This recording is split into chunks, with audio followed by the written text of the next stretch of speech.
இன்னைக்கு நாங்கள் வீடியோவில் என்னத்தை பற்றி பேச போகிறோம் அப்படின்னு சொன்னால், நான் இந்த 17 ப்ரோவை யூஸ்ட் மார்க்கெட்டில் வாங்கினேன். ஸோ இந்த வாங்கும்போது என்னென்ன விஷயங்களை நான் செக் பண்ணேன் அப்படின்ட்டு சொல்லி இந்த வீடியோவில் டிஸ்கஸ் பண்ண போகிறேன். ஸோ இன் ஃபியூச்சர் நீங்கள் ஒரு யூஸ்ட் ஐஃபோன் ஒன்று வாங்க போகிறீங்க, இல்லாட்டி வாங்குறதுக்கு இப்போ ரெடியாக இருக்கீங்க, என்னென்ன விஷயங்களை செக் பண்ணணும் அப்படின்னு சொல்லி தெரியாது அப்படின்னு சொன்னால் இந்த வீடியோவை மஸ்ட்டாக ஃபுல்லாக பாருங்கள் அண்ட் சேவ் பண்ணி வச்சுக்கொள்ளுங்க. வீடியோக்கு போகிறதுக்கு முன்னாடி நம்ம சேனலுக்கு இப்போ தான் நீங்கள் புதுசாக வந்திருக்கீங்க அப்படின்னு சொன்னால் சேனலை சப்ஸ்கிரைப் பண்ணிடுங்க. ஸோ ஃபர்ஸ்ட்டு நான் ஃபோன் கடைக்கு ஏறினோன்னு முதலாவது கேட்டது, இந்த ஃபோனுக்கு பாக்ஸ் இருக்கா அண்ட் கேபிள் இருக்கா அப்படின்னு சொல்லி.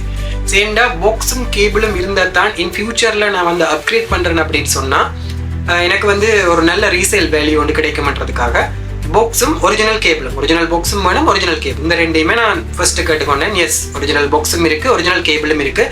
அண்ட் ஒரிஜினல் கேபிளை எப்படி செக் பண்ணணும் அப்படின்றதையும் நான் வீடியோ பண்ணி போட்டிருக்கிறேன். இந்த வீடியோக்குள்ள டிஸ்கிரிப்ஷன்லையும் லிங்க்லையும் அதை நான் கொடுத்து வைக்கிறேன். ஸோ அதையும் நீங்கள் செக் பண்ணி கொடுங்க. ரெண்டாவது நான் பார்த்த விஷயம் வந்து இந்த ஃபோனோட ஃபிசிக்கல் கண்டிஷன். அதாவது இது வந்து 17 pro series. So unibody aluminium கொடுத்துருக்காங்க. ஸோ டியூரபிலிட்டி வந்து அவ்வளோ பெரிய டியூரபிலிட்டி கிடையாது. நிறைய வீடியோஸ் நான் பார்த்துருக்கிறேன், கீழே விழுந்தோடனே சின்னதாக ஸ்க்ராட்ச் ஆனோடனே எல்லாம் போயிடும். ஸோ நான் ஃபர்ஸ்ட்டாக செக் பண்ணது டிஸ்பிளேயை ஆஃப் பண்ணிவிட்டு டிஸ்பிளேல இருந்த ஸ்க்ராச்சஸ். ஸோ டிஸ்பிளேல என்ன ஸ்க்ராச்சஸ் இருக்கா, டென்ட் இருக்கா அப்படின்னு சொல்லி ஃபர்ஸ்ட்டாக செக் பண்ணியாச்சு. அண்ட் பேக் டோரில் நான் செக் பண்ணது வந்து இந்த லென்ஸ், கேமராவோட லென்ஸ். ஸோ இந்த 3 லென்ஸையும் நல்லா உத்து பார்த்தேன். ஸோ ஏதாவது ஸ்க்ராச்சஸ் இருக்கா, இல்லாட்டி மைனர் ஸ்க்ராச்சஸ் வந்திருக்குதா, இல்லாட்டி வாட்டர் ட்ராப் ஏதாவது உள்ளே இருக்கா அப்படின்னு சொல்லி அதை செக் பண்ணியாச்சு. அடுத்து நான் செக் பண்ணது இந்த side frame. So side frame வந்து பெயிண்ட் ஏதாவது போயிருக்குதா, இல்லாட்டி வந்து ஏதாவது டென்ட் இருக்குதா, இல்லாட்டி ஸ்க்ராச்சஸ் ஏதாவது இருக்குதா அப்படின்னு சொல்லி செக் பண்ணிட்டேன். அதுவும் செக் பண்ணியாச்சு. அடுத்து நான் செக் பண்ணது வந்து இந்த ஃபோன் வயர்லெஸ்ஸாக சார்ஜ் ஆகுதா அப்படின்னு சொல்லி. ஸோ பேக் டோரில் வயர்லெஸ் சார்ஜஸ் இஷ்யூ இருக்கா அப்படின்னு சொல்லி செக் பண்ணுறதுக்கு நல்ல காலத்துக்கு அவங்களோட ஃபோன் ஷாப்பில் வயர்லெஸ் சார்ஜிங் பவர் பேங்க் இருந்துச்சு. ஸோ அதில் கொண்டு போயிட்டு வச்சு பார்த்தேன். எஸ், வயர்லெஸ்ஸாகவும் சார்ஜ் ஆகுது. ஸோ அடுத்து நான் செக் பண்ணது வந்து இந்த டிஸ்பிளே. ஸோ டிஸ்பிளேல நான் நிறைய விஷயம் செக் பண்ணேன். ஸோ 1 by 1 நான் உங்களுக்கு சொல்கிறேன். ஃபர்ஸ்ட் நான் செக் பண்ணது வந்து டிஸ்பிளேயோட பெசில்ஸ்.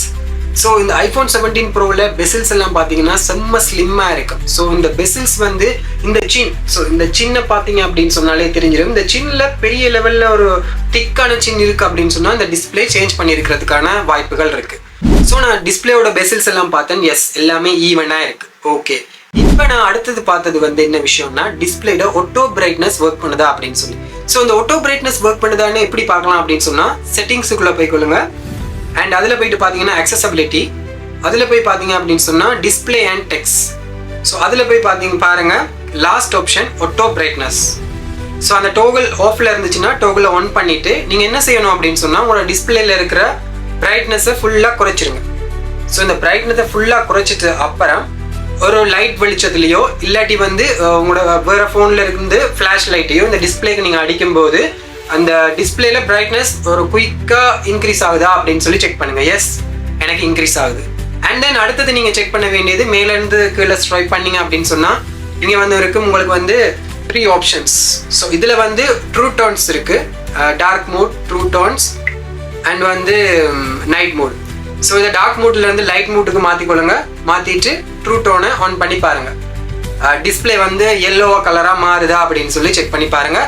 ஸோ அதுவும் செக் பண்ணேன். எஸ், ஸோ ட்ரூ டோனும் ஒர்க் பண்ணுது. ஸோ அடுத்து நான் டிஸ்பிளேல செக் பண்ணது என்ன அப்படின்னு சொன்னால், டிஸ்பிளேயை ப்ரெஸ் பண்ணி பார்க்கணும். ஸோ டிஸ்பிளேயை ப்ரெஸ் பண்ணி பார்க்கும்போது உள்ளே போகுதா, மேபி உள்ளே போகிறதுக்கான சான்சஸ் இருக்குது. ஏன்னா டிஸ்பிளே இப்போ இருக்கிற டெக்னாலஜிக்கு டிஸ்பிளே சேஞ்ச் பண்ணி இருந்தாலும் உங்களால் கண்டுபிடிக்க முடியாத மாதிரி தான் இப்போ இருக்கிறது எல்லாமே. ஸோ அதனால் ஃபிசிக்கலாக தான் உங்களால் இப்போ டிஸ்பிளே எல்லாம் செக் பண்ணிக்கொள்ள முடியும். அதனால் டிஸ்பிளேயை நல்லா ப்ரெஸ் பண்ணி பாருங்கள் உள்ளே ஏதாவது போகுதா அப்படின்னு சொல்லி. ஸோ அதையும் நீங்கள் செக் பண்ணி பார்த்துக்கணும். ஸோ அடுத்து நான் செக் பண்ணது வந்து ஃபேஸ் ஐடி ஒர்க் பண்ணுதா அப்படின்னு சொல்லி. செட்டிங்ஸுக்குள்ள face ID and passcode. So already face ID இருந்துச்சு அப்படின்னு சொன்னால் ரீசெட் பண்ணிவிட்டு உங்களோட ஃபேஸ் ஐடியை கொடுத்து பாருங்கள் குயிக்காக அன்லாக் ஆகுதா. ஸோ நான் க்ளோஸ் பண்ணி பார்த்து திருப்பி ஓப்பன் பண்ணி பார்க்க போகல. எஸ், ஸ்பீடாக அன்லாக் ஆகுது. ஓகே, இதெல்லாம் நான் டிஸ்பிளேல செக் பண்ணியாச்சு. ஸோ அடுத்து நான் செக் பண்ணது வந்து கேமரா எப்படி ஒர்க் ஆகுது அப்படின்னு சொல்லி. ஸோ ஆல்ரெடி நான் லென்ஸ் செக் பண்ணிட்டேன். ஸோ லென்ஸில் எந்த ஸ்க்ராச்சஸும் இல்லை, லென்ஸ் எல்லாம் நீட்டாக இருக்குது. ஸோ இப்போ நான் இன்பில்டாக கேமரா எப்படி ஒர்க் ஆகுது அப்படின்னு சொல்லி செக் பண்ணணும். ஸோ ஃபர்ஸ்ட்டு வந்து நான் என்ன செஞ்சேன்னா ஃபோட்டோஸ் எடுத்தேன். அல்ட்ரா வெயிட்டில் ஒரு ஃபோட்டோ அண்ட் மெயின் சென்சரில் ஒரு ஃபோட்டோ அண்ட் டெலிஃபோட்டோ லென்ஸில் ஒரு ஃபோட்டோ. ஸோ இந்த 3 ஃபோட்டோவையும் கம்பேர் பண்ணி பார்க்கும்போது அது எல்லா கலர் சயின்ஸும் கரெக்டாக சேமாக இருக்கா அப்படின்னு சொல்லி செக் பண்ணேன். எஸ், சேமாக இருக்குது. ஸோ இப்படி சேமாக இல்லை அப்படின்னு சொன்னால் ஒரு மைனஸ் சேஞ்சஸ் இருக்கிறதுக்கான வாய்ப்புகள் இருக்குது. பட் வேற லெவலில் ஒரு பெரிய சேஞ்சஸ் பார்த்தீங்கன்னா அல்ட்ரா வைடுக்கும் இல்லாட்டி மெயின் சென்சருக்கும் இல்லை மெயின் சென்சருக்கும் இல்லை டெலிஃபோட்டோக்கும் ஒரு பெரிய ஒரு டிஃப்ரெண்ட் கலர் சயின்ஸில் டிஃப்ரெண்ட் பார்த்தீங்க அப்படின்னு சொன்னால் ஏதோ ஒரு சென்சர் வந்து சேஞ்ச் பண்ணி இருக்கிறதுக்கான சான்சஸ் இருக்குது. அதோட மட்டும் இல்லாமல் நான் வீடியோவும் செக் பண்ணேன். ஸோ ஒரு வீடியோவை ஸ்டார்ட் பண்ணி அல்ட்ரா வைட்லேருந்து டெலிஃபோட்டோ லென்ஸ் வரைக்கும் அந்த லென்ஸ் எல்லாத்தையும் சுவிட்ச் பண்ணி ஒரு வீடியோ எடுத்து பார்த்தேன். எஸ், எல்லா லென்ஸ் சுவிட்ச் ஆகும்போதும் எந்த விதமான டிஃபரெண்ட்டும் இல்லை. அப்படி டிஃபரெண்ட் ஆகுது, மைனர் டிஃபரெண்ட் ஆகிறதுக்கான சான்சஸ் இருக்குது. பட் பெரிய லெவலில் டிஃபரெண்ட் ஆகுது அப்படின்னு சொன்னால் அங்கே ஏதோ ஒரு இஷ்யூ இருக்குது. ஒன்று லென்ஸில் இஷ்யூ இருக்கலாம், அப்படி இல்லாட்டி வந்து அவங்க லென்ஸ் சேஞ்ச் பண்ணி இருக்கிறதுக்கான சான்சஸ் இருக்குது. ஸோ அப்படி செக் பண்ணி பார்த்தேன். அண்ட் வீடியோவில் வந்து நான் பேசி பார்த்தேன். ஸோ இந்த டைமில் எனக்கு ஸ்பீக்கரையும் செக் பண்ணிக்கொள்ளக்கூடிய மாதிரி இருந்துச்சு. ஸோ வாய்ஸ் எல்லாம் கிளியராக இருக்கா, இல்லாட்டி ஏதாவது இரைச்சல் சவுண்ட் கேட்குதா, இல்லாட்டி ஸ்பீக்கர் அலறுதா அப்படின்னு சொல்லி எல்லாத்தையும் செக் பண்ணி பார்த்தேன். எஸ், ஃபுல்லாக ஒர்க் ஆகுது. ஸோ கேமரா செக்ஷன் முடிஞ்சு. நான் செக் பண்ணது வந்து ஃபோனோட பேட்டரி. ஸோ பேட்டரி வந்து இவங்க சொன்னது 3 சார்ஜிங் சைக்கிள் கவுண்ட் இருக்குது அண்ட் 100% பேட்டரி ஹெல்த். பட் அப்படி இருந்தால் கூட நீங்கள் பேட்டரியில் செக் பண்ண வேண்டிய விஷயம் என்ன அப்படின்னு சொன்னால் சார்ஜிங் கவுண்ட்டை போயிட்டு செக் பண்ணி பாருங்கள். ஸோ ஐஃபோன் 15 சீரீஸ்க்கு மேலே இருந்து நீங்கள் ஒரு ஐஃபோன் வாங்க போகிறீங்க அப்படின்னு சொன்னால் அங்கே உங்களுக்கு சார்ஜிங் கவுண்ட் வந்து விசிபிளாக இருக்கும். செட்டிங்ஸில் பேட்டரியில் போயிட்டு சார்ஜிங் கவுண்ட் எல்லாம் பார்த்தீங்க அப்படின்னு சொன்னால் அதில் இருக்கும். ஸோ மினிமம் வந்து ஒரு 500லேருந்து ஒரு 600 ரேஞ்சுக்குள்ளே இருக்கிற மாதிரி பார்த்துக்கொள்ளுங்க. ஸோ அதுதான் ஒரு சூட்டபிளாக இருக்கும். அண்ட் தென் பேட்டரி ஹெல்த் வந்து ஒரு 90லேருந்து 95க்குள்ளே இருக்கிற மாதிரி பார்த்துக்கொள்ளுங்க. 90க்கு எபோவ் இருக்கிறது ஒரு பெஸ்ட்டான சாய்ஸாக இருக்கும். ஸோ 90 கீழே இருக்கிற பேட்டரியை வந்து பேட்டரி இருக்கிற ஃபோனை வாங்கிடாதீங்க. ஸோ அது வந்து இன் ஃபியூச்சர் ஒரு 4-5 மந்த் ஆக போக்கில் 85-80க்கு வரும்போது நீங்கள் திருப்பி பேட்டரி சேஞ்ச் பண்ணக்கூடிய சான்சஸ் இருக்குது. ஸோ திருப்பியும் அது சிலவாக போகும். அதனால் சிலவோட சிலவாக ஒரு 90க்கு எபோவ் இருக்கிற பேட்டரி ஹெல்த் இருக்கிற ஃபோனை சூஸ் பண்ணுங்க. ஸோ இது நான் செக் பண்ணிட்டேன். அண்ட் தென் பேட்டரி ஒரிஜினல் தானா அப்படின்னு செக் பண்ணுறதுக்கு நான் என்ன செஞ்சேன் அப்படின்னு சொன்னால் மேபி பூஸ்ட் பண்ணுறதுக்கான சான்சஸ் இருக்குது. ஸோ அதுக்காக நான் என்ன செஞ்சேன் அப்படின்னா ஃபோனை சார்ஜ் பண்ணி பார்த்தேன். ஸோ ஃபிசிக்கலாக சார்ஜ் பண்ணி பார்த்தேன். எஸ், நார்மலாக எவ்வளோத்துக்கு ஸ்பீடாக சார்ஜ் ஆகுதா இல்லாட்டி ஸ்லோ சார்ஜிங்கில் ஏதாவது ப்ராப்ளம் இருக்கான்னு பார்த்தேன். எஸ், சார்ஜ் ஆகுது. அண்ட் தென் நான் இன்னொரு வீடியோ எடுத்து பார்த்தேன்னு சொன்னேன் தானே, அந்த வீடியோ எடுக்கும்போது என்ன பேட்டரியில் இருந்துச்சு அண்ட் தென் எடுத்து முடிஞ்சதுக்கப்புறம் எப்படி பேட்டரி குறைஞ்சிருக்கு. ஸோ இந்த பேட்டரி குறையிற இதை வச்சே கண்டுபிடிச்சிடலாம். ஒரு 2-3% தான் குறையுது அப்படின்னு சொன்னால் எஸ், ஒரிஜினல் பேட்டரி தான் அங்கே இருக்குது அப்படின்னு. ஏன்னா இப்போ பூஸ்ட் பண்ணி வர பேட்டரியும் மார்க்கெட்டில் இருக்குது, கண்டுபிடிக்கவே முடியாது உங்களால்.